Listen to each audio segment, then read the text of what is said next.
তিনটা তলায় তোমরা তিন মন্ত্রী বসো, বর্তমান তিন ধান্দাবাজ একসাথে, তিন বন্ধু একসাথে ধান্দাবাজি করে বেড়াও, তিনটা একসাথে বসো। সচিবালয়ে মধ্যরাতের আগুন নিয়ন্ত্রণে কারণ অজানা, তদন্ত কমিটি গঠনের নির্দেশ। বাংলাদেশ সরকারের সচিবালয়ের বুধবার দিবাগত রাতে লাগা আগুন ৬ ঘন্টার বেশি সময় পরে বৃহস্পতিবার সকাল ৮টার পর নিয়ন্ত্রণে এসেছে বলে জানিয়েছেন ফায়ার সার্ভিস। এই ভবনটিতে ডাক, টেলিযোগাযোগ ও তথ্য প্রযুক্তি মন্ত্রণালয়, অর্থ মন্ত্রণালয়ের অভ্যন্তরীণ সম্পদ বিভাগ, স্থানীয় সরকার, পল্লী উন্নয়ন ও সমবায় মন্ত্রণালয়, যুব ও ক্রীড়া মন্ত্রণালয়, শ্রম ও কর্মসংস্থান মন্ত্রণালয়, সড়ক পরিবহন ও সেতু মন্ত্রণালয়ের সড়ক পরিবহন ও মহাসড়ক বিভাগ অবস্থিত বলে জানা যাচ্ছে। তাৎক্ষণিকভাবে আগুন লাগার কারণ সম্পর্কে কিছু জানাতে পারেনি ফায়ার সার্ভিস। এদিকে আগুন নেভানোর প্রস্তুতি নেওয়ার সময় একজন ফায়ার সার্ভিস কর্মী মারা গেছেন। এছাড়া অগ্নিকাণ্ডের ঘটনায় আর কোনো হতাহতের খবর পাওয়া যায়নি বলে জানাননি মিস্টার কামাল। এ ব্যাপারে উপদেষ্টা আসিফ মাহমুদ ফেসবুকে স্ট্যাটাস দিয়ে বলেন, আগুনের ঘটনাকে সরকারকে ব্যর্থ করার ষড়যন্ত্র বলে মন্তব্য করেছেন।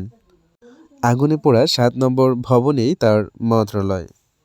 মিস্টার মাহমুদ ফেসবুকে লিখেছেন, মন্ত্রণালয়ের বিগত সময়ে হওয়া অর্থ লোপাট দুর্নীতি নিয়ে আমরা কাজ করছিলাম। কয়েক হাজার কোটি টাকা লুটপাটের প্রমাণও পাওয়া গিয়েছিল। আগুনে কী পরিমাণ ক্ষয়ক্ষতি হয়েছে এখনও জানা যায়নি। আমাদেরকে ব্যর্থ করার এই ষড়যন্ত্রে যে বা যারাই জড়িত থাকবে তাদের বিন্দু পরিমাণ ছাড় দেওয়া হবে না, যোগ করেন এই উপদেষ্টা। তিনি বর্তমানে নীলফামারীতে অবস্থান করছেন জানিয়ে যত দ্রুত সম্ভব ঢাকায় ফিরে আসার কথাও বলেন।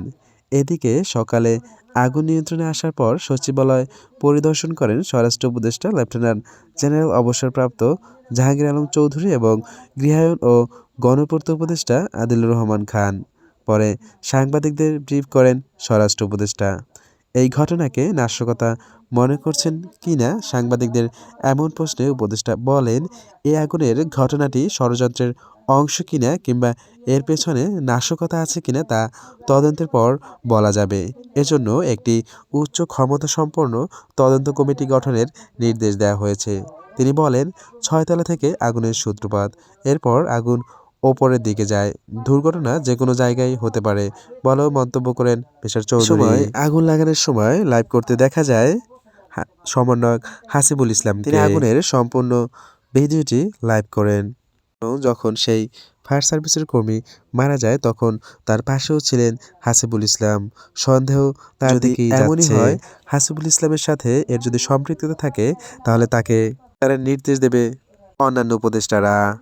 এর আগে মেট্রো রেলে আগুন দেওয়া সম্পর্কে হাসিবুলের যে টকশোটি ভাইরাল হয় সেটি এখন তার দিকে উঠছে যে সচিবালয়ে সেই আগুন দেওয়ার পরিকল্পনা করতে পারে।